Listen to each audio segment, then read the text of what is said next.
Assalamualaikum warahmatullahi wabarakatuh. Perkenalkan, saya Abid dari UPTD PPA Kabupaten Sidoarjo. 3 hari ke depan kami bersama SMP Al-Islam Krian 1135 anak beserta guru membicarakan Stop Bullying.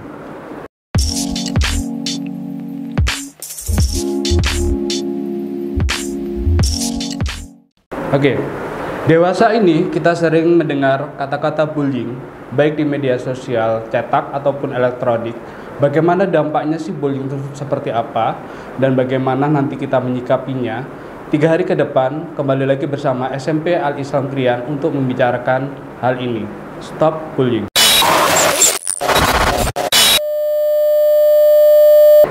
Bicara bully tidak bisa bicara dengan satu sisi, akan tetapi melibatkan 3 elemen. Yang pertama adalah di masyarakat, itu bagaimana orang tua menyikapi bully. Yang kedua adalah institusi sekolahan, bagaimana guru ini bisa melihat bentuk-bentuk bully. Yang terakhir adalah siswa sendiri itu bisa memahami bagaimana bully itu akan terjadi pada dirinya sendiri. Harapan ketiga ini bisa memahami semuanya dari 3 elemen ini. Kedepannya SMP Al-Islam khususnya akan menjadi sekolah ramah anak. Undang-Undang Perlindungan Anak tahun 2023 jelas di pasal 1 itu adalah perlindungan terhadap anak. Anak itu dilindungi dari kekerasan seksual, fisik, dan psikis. Dewasa ini bicara masalah bully itu yang sering terjadi terhadap anak-anak yang mengalami kekerasan secara non-fisik, terutama dalam bicara masalah psikis. Nah, seperti apa sih dampaknya terhadap anak itu hingga akhirnya dewasa ini sangat gencar sekali ketika mengatakan stop bullying. Mengingat dampak yang diakibatkan oleh terhadap anak adalah, satu, anak itu menjadi depresi. Yang kedua, ketika bicara masalah bully anak itu akan menjadi sulit menerima dirinya untuk konsep dirinya terutama, dan akhirnya dia selalu murung. Yang ketiga, bicara masalah dampak terhadap anak itu adalah anak menjadi tidak percaya diri dan enggan mendatangkan atau berangkat ke sekolah atau mendatangkan dirinya di kegiatan-kegiatan sosial yang melibatkan banyak anak-anak siswa yang lain. Bapak Ibu, kita ketahui bentuk-bentuk bullying itu sebenarnya ada 4. Yang pertama adalah secara fisik. Fisik itu seperti apa? Seringkali yang kita lihat, seringkali yang kita dengarkan, fisik itu terjadi ketika adanya pemukulan, penjeweran, penendangan terhadap anak.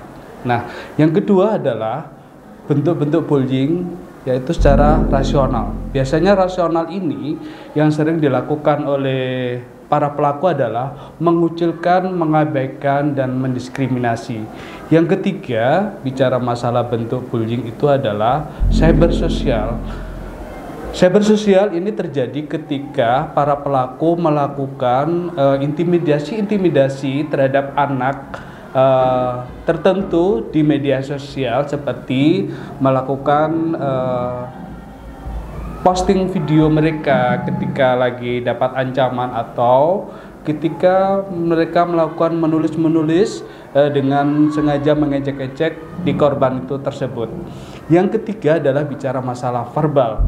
Nah, verbal ini sadar dan tidak disadari, kita sebagai orang tua seringkali melakukan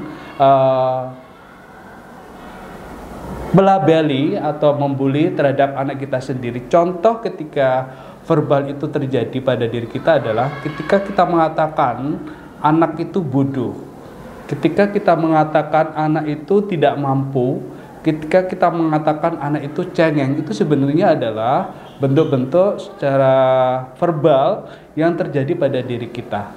Bapak Ibu, sebenarnya yang menjadi pelaku itu siapa ya? Yang seringkali menjadi pelaku itu adalah orang-orang yang terdekat terhadap korban. Pertama, orang tua. Yang kedua, guru. Yang ketiga adalah teman.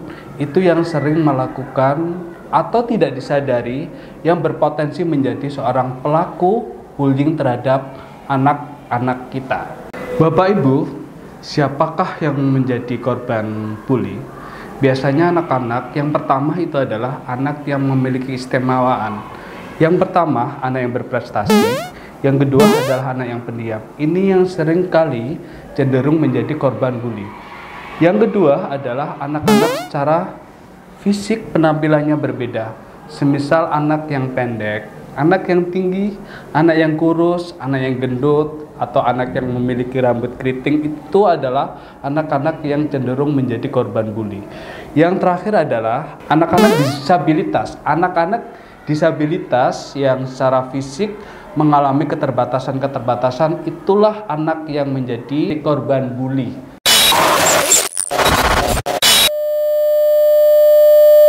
Bapak Ibu, apa yang harus kita lakukan untuk menghentikan kekerasan terhadap anak, terutama dibully? Kita sebagai orang tua adalah yang pertama membangun komunikasi yang baik terhadap diri kita dan anak. Yang kedua adalah stop melakukan bully di rumah. Kita sebagai orang tua juga harus menghentikan posisi kita sebagai pelaku untuk membuli anak-anak kita. Yang ketiga adalah menasihati anak atau memberikan nilai-nilai yang baik terhadap anak kita agar selalu menjaga komunikasi yang baik kepada teman-temannya, termasuk mampu mengungkapkan atau melaporkan apa yang terjadi pada di sekolahan kepada diri kita sebagai seorang orang tua. Yang terakhir adalah tetap membangun komunikasi dengan pihak sekolah. Kita sebagai orang tua tetap melakukan komunikasi kepada pihak sekolah apa yang terjadi pada anak-anak kita. Bapak Ibu, demikian sosialisasi kami dari UPTD PPA Kabupaten Sidoarjo. Semoga kedepannya kita siswa dan orang tua terjalin komunikasi yang baik untuk kepentingan anak-anak kita semuanya. Dan kedepannya semoga institusi sekolah ini menjadi sekolah yang ramah terhadap anak. Dari kami, Abid, wassalamualaikum warahmatullahi wabarakatuh. Stop bullying.